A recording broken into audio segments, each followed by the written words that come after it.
حقيرة مقيرة غامرة غدوك حدوخة مدوخة غكورة غدوك.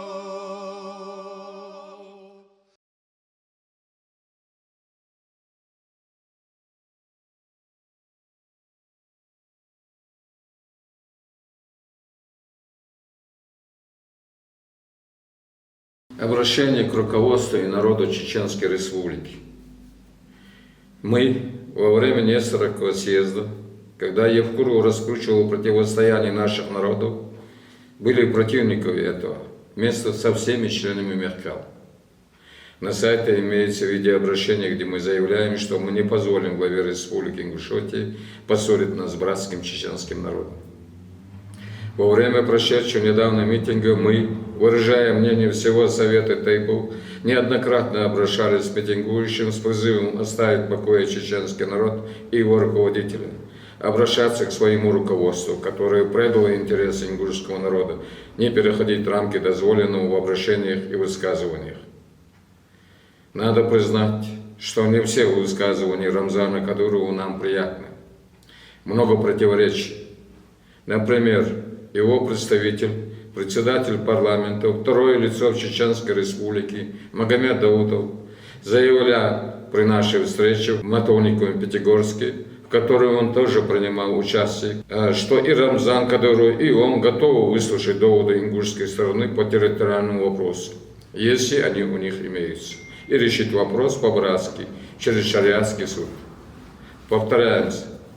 Об этом говорит второе лицо Чеченской Республики. И тут же глава Чеченской Республики делает заявление по телевидению, что никакого торга быть не может, территория чеченская, закон вступил в силу, а разговоры и разбирательства ни к чему. Разве тут нет противоречий? Позже Рамзан Кадыров заявляет при встрече с ингушским старейшином Мухаджиром Налгиев, что, мол, мне дали землю, которую я не просил, и я ее взял. Так в чем моя вина?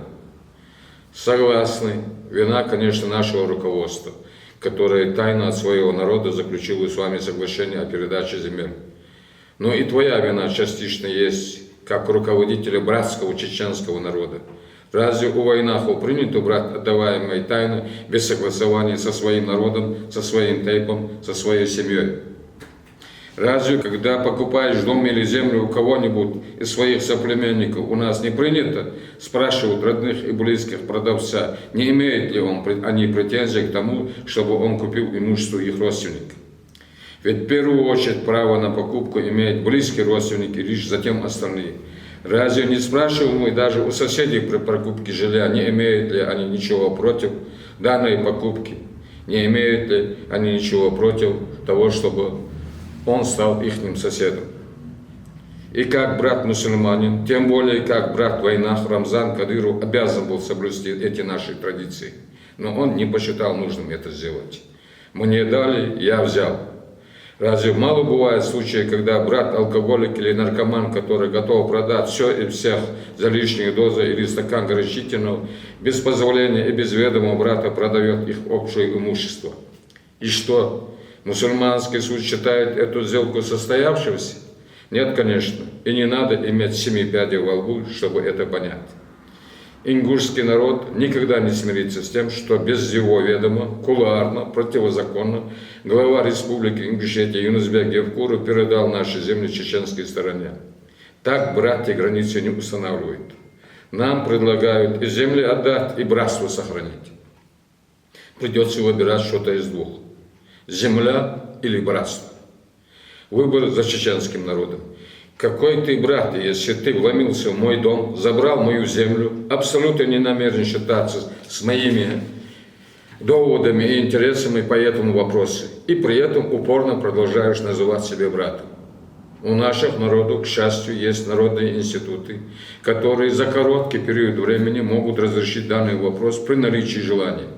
У нас есть историки, есть шариатский суд, которые на основании материалов историков могут принять решение в присутствии ученых-алимов из других кавказских или арабских республик. Пусть они определяют, кому принадлежат эти земли. Ингушский народ с подобным решением согласится. Нам чужие земли ни к чему, но и свои не оставим ни пяди, даже брату. Мы, члены Совета Тейпу Республики Ингушетии, говорим от своего народа, что мы сторонники того, что представители двух братских народов жили в мире и согласии, как потомки нахского этноса тысячелетней истории, уходящей в бытность хурритов и шумеров. Нас же не разделяли на чеченцев и ингушей, когда Сталин в 1944 году наших отцов и матерей выселял в Казахстан. Нас также не разделяли на чеченцев и ингушей в 1994 году, когда по указанию Ельцина нас десятками тысяч убивали в Грозном и в других городах и селах Чеченской Республики. Попытки чеченских ученых представить ингушей одним из духовных чеченского народа препятствуют нашему росту и никогда не позволят нам быть добрыми соседями и братьями, каковы когда-то являлись наши предки. Ингуши никогда этого не примут. Разве так трудно это понять? И разве главный вопрос нашей жизни, кто от кого произошел? Ингуши от чеченцев или чеченцы от ингушей? Когда и те, и другие признают, что они братья. Живя в согласии, мы стали бы намного сильнее, чем Русь. Но для этого в первую очередь надо приложить усилия чеченскому народу, как более многочисленному на сегодняшний день.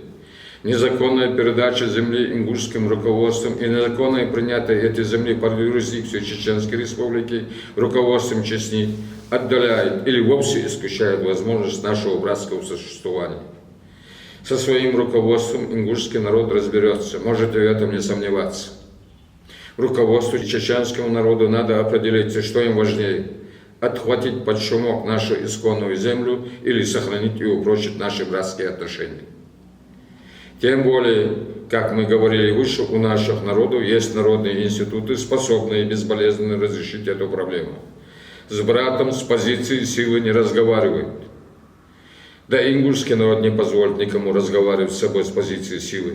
Не омрачайте наше братство высокомерными высказываниями и показной бравадой. Нашим народам это ни к чему. Наши народы хотят жить в мире и братстве. Совет Тейпу ингушского народа призывает руководство Чеченской Республики и весь чеченский народ разрешить возникший спор о принадлежности переданной незаконно предателями ингушского народа земли в соответствии с нашими адатами и нормами ислама. Аллах да поможет нам избежать противостояния и разброда. Наши народы нам этого никогда не простят. Совет Тейпу ингушского народа.